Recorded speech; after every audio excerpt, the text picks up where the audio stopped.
Hi, welcome to the Writing Momentum podcast. I'm Gena Maselli, and I'm here with my husband, Christopher Maselli. Woo! And we have a special guest today. We do. Yes, Karen Ferreira is here with us. She is a professional book illustrator, best-selling author, and award-winning creative director, but she's also the founder and the director of the Children's Book Mastery Summit. And we are so excited to talk to her today. And welcome. We're so glad you're here. Thank you for having me. I'm happy to be here. Yes. We're just thrilled to have you. We have loved being part of the Children's Book Mastery Summit. And I'm wondering, tell us a little bit about it. What is that today? So the Children's Book Mastery Summit is a summit I actually started in 2020. So this is the fourth year. And really what it is, I get together experts, leaders, best-selling authors in the children's book industry and the publishing industry and interview all of them, around 25 to 30 experts every time. This year it's about 30, and interview all of them about different topics, anything from how do you get writing to editing, publishing, illustrations, marketing, just all of that stuff. And people can attend for free or pay what they want. And the whole point is that as an author, there's just so much to know. So this is a way to just really help people at least get a foundation in place and not flounder around. Yeah. There are so many writers' conferences around the world, and then there's online summits. But what I love about what you've put together here is that it's completely focused on children's books. So if you're interested in children's book writing, this is like the one-stop shop. And every year that you do this, like you said, you have dozens of people come and speak, and you're really getting into the latest information about writing for children. And that's super important, especially when it comes to marketing and selling your book, because that's all based on technology, which changes so fast, right? It's hard to even keep up with it. But by hearing the latest things to do, you can always just be on the edge, I think, a little bit. But then it also has a lot of those sessions that can help you just become a better writer and just hone your craft, that kind of thing. You have the things that are always evergreen and stay the same, right? And then you Yes. absolutely have new things. AI is all the rage right now, Right. for instance. So you have to stay abreast as well. And even writing craft changes. Picture books now aren't the same as they were 10 years ago. So you have to be aware of that. Yeah, and you can watch online at your convenience, which is pretty cool. We always like that. And then I know you can get the videos for later. But one thing you said that I just think is just really neat that I like that you offer is the fact that you have a kind of pay what you want model for the general sessions. So if you watch the session in the first, 48 hours, you can pay what you want, what you're able to. So if you can pay a lot, you can pay a lot. If you're like, you know what, times are tough for me right now, I can afford a $20 or $40 for this. You can do that, right? And still get in on those sessions in those first 48 hours. Right. So the way it works, we've always had it only free, and then you get the free or the premium pass or the all access pass, where with the free, you can attend all the sessions. Like on Monday, about 5 sessions will go live, and you can attend those for 48 hours, and then we lock them away. Tuesday, the next batch goes live. You can attend them for 48 hours, then we lock them away. But if you upgrade to the all access pass, you keep access to them because we put them on our website, like a course that you can access, and there's lots of stuff with it, transcripts, action guides where you can follow along and actually turn the interviews into action and do things. And Yes. obviously we charge for that because it costs a lot of money actually to produce all that stuff. And people will sometimes say, can't we keep permanent or long-term access? But I think what people also don't realize is that it isn't free to host everything and all that, right? And there's a lot of support involved, etc. So this year we're doing the pay what you want model, which is the first time we're doing that. So there will still be the completely free. There'll still be the premium pass, but there's the pay what you want in the middle for those who go, you know what, I'm actually, as you said, I don't want to upgrade all the way, or I don't have enough to upgrade all the way, but I want to contribute $10 or $20 for all this value. So we thought we'd add that option. That is just awesome. And I don't know if people realize how much work it takes putting on a summit like this. Cause I know we've looked into it with Writing Momentum for doing some kind of summits in that. And it is just a tremendous amount of work between all of the people you're booking, the technology you've got to get together to host these videos and the landing pages and the emails. Like Do you work for this for months to make this happen each year? Yeah, it is. I work for months. Basically, it's a lot of work. When the summit's on, you wake up in the morning and you have 430 emails from overnight. So it's quite a bit involved. Wow. Thank you for doing it Yes, because thank you. we just are amazed at everything you're able to put together. I'm curious, what inspired you to Yeah, do yeah. this summit? What brought it about and made it what it is? Yeah, it's a good question. We spoke about Get Your Book Illustrations before I chatted with you guys, which is my Hmm. illustration company. And really, that illustration company brought about all of children's book mastery. So I don't only do the summit, I do lots of online training and so on as well. But it actually started with the summit. And what happened was in doing book illustration, because I have a team, we illustrate a lot of books. So I work with a lot of authors.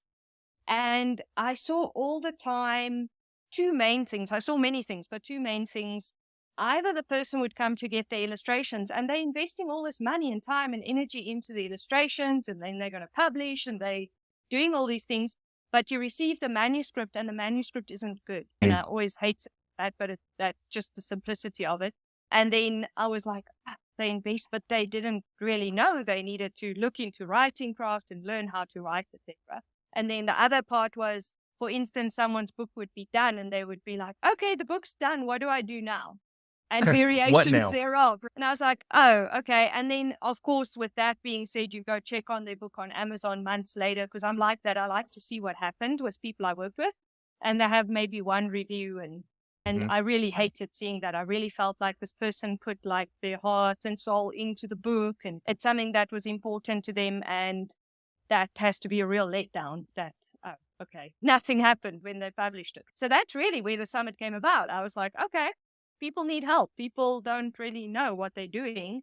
And it's understandable because being an author, we have so many hats, right? It's like Mhm. once you know how to write, you need to know you have to get an editor. You need to know how to revise. You need to know how to publish. I can go on and on. Yeah. I just realized people really do need that help. And I don't think it's realistic for most people to start off with massive investments in training when they're still just finding their feet and figuring out what is this even, and they don't even know that they don't know. So if Yeah. the summit even just helps people to go, oh, I really didn't know, and now I know a bit more, then Yeah. One thing I like too about online summits like this is that you can listen to a session time and again, right? You don't have to just listen to it once and be like, okay, I hope I caught everything. Because that's what happens when you attend something in person, right? You just have a little bit of time. But it's great to be able to have those videos or those audios to be able to say, okay, as I'm driving today, I'm just going to listen to another one of these, and you'll pick things up. And it makes you a better author, right? Makes you a better writer, makes you a better entrepreneur. Because as writers, a lot of us are entrepreneurs, right? And that's a really good thing. Yeah, I was just going to mention you talked about how you have received these manuscripts and then you realized that they weren't very good. We have had probably in the last couple of weeks, we've had a couple of different authors that have on two sides of that. One, we've had the author who just got her book back from her editor and realized, oh, I have realized that I need to learn how to write, that I just really thought I knew how to write because I wrote this Mhm. book, but I really have needed to brush up my skills. And then on the other side, we, just like you mentioned, that people spend so much energy on the writing, but they have no idea how to Yeah. market What now? or how to launch a product or a book.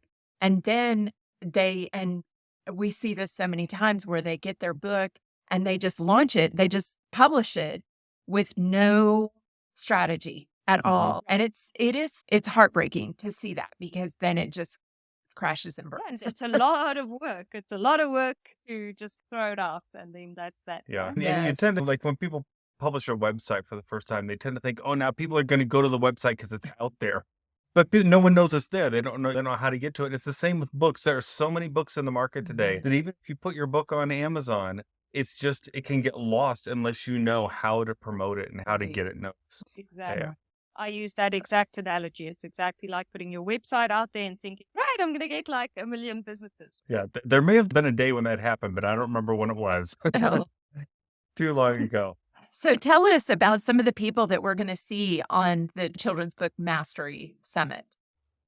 Yeah. So first of all, we're going to see you lovely folks, Christopher. Yay. Yeah, and I'm going to be And talking about children's book blunders, some of the children's book blunders that I've seen in the past, and that's always a fun session to. I'm going And to be talking about literary techniques that people very can good. use to really bring life to their writing. Very So, good. Yeah, so well, definitely tune in for yes. those, y'all. And what else? two fantastic sessions. Yeah. And then there's so many good ones. It's really actually difficult to choose, but I'm just going to pick a few kind of that I am excited about and that are different. So a picture book editor that I always work with, it's a team, Marcy Pusey and Bethany Green, and they both Mhm. on different slots.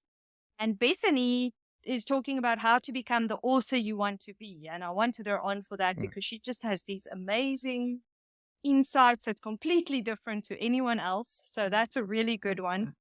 And then Marcy is talking about how to create a memorable book, like that actually evokes emotion and is memorable. And then I have the wonderful Heidi Fidler, which some people may know. She's a really quite a prolific author. She is talking about how to create a series worthy picture book character, which is quite interesting. And then I definitely have to mention Laura Backus because she's just like amazing. So she is talking about tips for developing a saleable book idea. Hmm.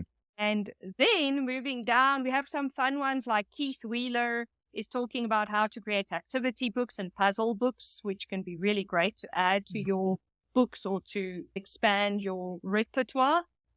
And we have Eric van der Hoop on maximizing your market reach with print on demand versus bulk printing, which I find it's something I think more authors need to be a lot more aware of what you can do in that regard. And then we have a few on emails. We have Laurie Wright, Philip Duncan, and Quinn Cummings all talking about different aspects of building an email list. What do you send them when you have the list? This is something I'm super passionate about, is building Yes. your email list. So people should attend those. And then we also have two wonderful sessions from Ray Bream and Paul Brody on launching your book the right way for long-term sales and launching your book with a proven system. So there's a whole bunch. There's more, but I think I'll stop there. But it really is the whole gamut, as I said, from how do you even just start writing all the way through to things like launch and Amazon ads and just marketing in general. Wow, that is amazing. There's several of those that I think I would attend the conference just for that one Yeah. talk. And yet, when you sign up, do you get access to everything just for joining to the summit? Yeah, you can watch all the sessions. So all of them. Awesome. Okay, so if you want to watch the Children's Book Mastery Summit and be a part of this and get access to the downloads and the videos and all of that, you can go to writing.fyi. That's writing.fyi/CBM. That's Children's Book Mastery, CBM. Writing.fyi/CBM. We'll put that in the show notes too. And that'll jump you right to the website where you'll be able to sign up and get access to all of this. And as Karen said, it literally can be free or just very low cost, all the way up to where you can actually have these where you can save them and listen to them throughout the year, which is really valuable. And we highly recommend you do that. If you attend a local conference, you could spend several hundreds of dollars just to get into the local conference. And this is honestly, it's costs far less than that, but probably has more speakers, more topics, and maybe more takeaways because of. I just applaud you for putting this on because there is so much, like Chris mentioned, there's from the writing to the book to the publishing to the marketing, there's just so much. And I think there can sometimes be an error in thinking that children's books, because they seem simple, that they are simple. And there really is a lot to them. There's a lot to not only in the way that they are written and structured, but also just getting them published. And you are definitely answering a need in the market. So thank you. Well, thank you. Yes, there is a lot. Like we can talk about it a long time, so we won't go into that. I do want to mention quickly, because I did forget, when people sign up for the summit, they will also get a free playbook.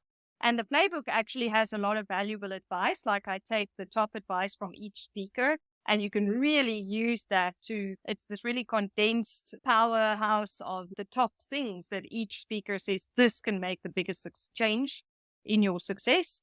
And then obviously the playbook also just helps you with guiding you through the summit, but that the main part is like the really good advice. So that's also something that they'll get when they sign up.